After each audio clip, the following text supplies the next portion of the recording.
వీక్షకులకు నమస్కారం. సింగాడాతో రకరకాల ఐటమ్స్ చూపిస్తున్నాను. ఈరోజు పచ్చడి చేయడం చూపిస్తాను. సింగాడా అంటే వాటర్ చెస్ట్‌నట్. ఇవి నీళ్ళల్లో పెరుగుతూ ఉంటాయి. చలికాలంలో డిసెంబర్‌లో 2 వారాలు, 3 వారాలు వస్తాయి ఉంటాయి. హైదరాబాద్‌లో మనకు అన్ని చోట్ల కనిపిస్తున్నాయి ఇవి. మిగతా ప్రాంతాల్లో ఎలా ఉంటాయో నాకైతే తెలీదు.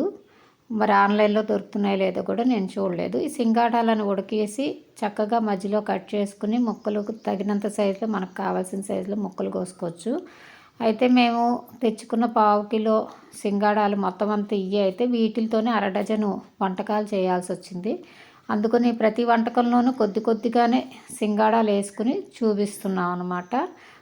సింగాడాలు ఎక్కువగా ఉంటే ఎక్కువ వేసుకుని కూడా చేసుకోవచ్చు. సింగాడా ఆరోగ్యానికి చాలా మంచిది. అందుకని ఈ చలికాలంలో దొరికినప్పుడు తప్పకుండా తినాలి. ఇది తినడానికి నేను టేస్టీగా లేదు, రుచిగా లేదు అన్నానని మా సిస్టర్ ఈ విధంగా అరడజన్ వీడియోలు చేసింది. అవన్నిటిని మీతో షేర్ చేస్తున్నాను. ఇది నిమ్మరసం, పసుపు అన్నమాట. నిమ్మరసంలో పసుపు వేసేసి అది కరిగే వరకు ఉండలు కట్టిన చూసారా, అది కరిగే వరకు ఆగింది. తర్వాత దీంట్లో ఉప్పు, నువ్వుల నూనె కొద్దిగానే చెప్పాను కదా, అరడజన్ వంటకాలు చేయాలి కాబట్టి కొద్దిగానే చిన్న కప్పులోనే అప్పటికప్పుడు కాబట్టి 2 గంటల్లో మొత్తం అరడజన్ వంటకాలు చేయాలని ఈ కొద్దిగానే పచ్చళ్ళు వేసిందనమాట.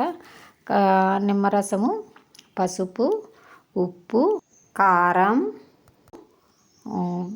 నూనె వేసి కరిగిన తర్వాత సింగాడా ముక్కలు వేసింది. కావాలంటే మనం వెల్లుల్లిపాయలు కూడా వేసుకోవచ్చు.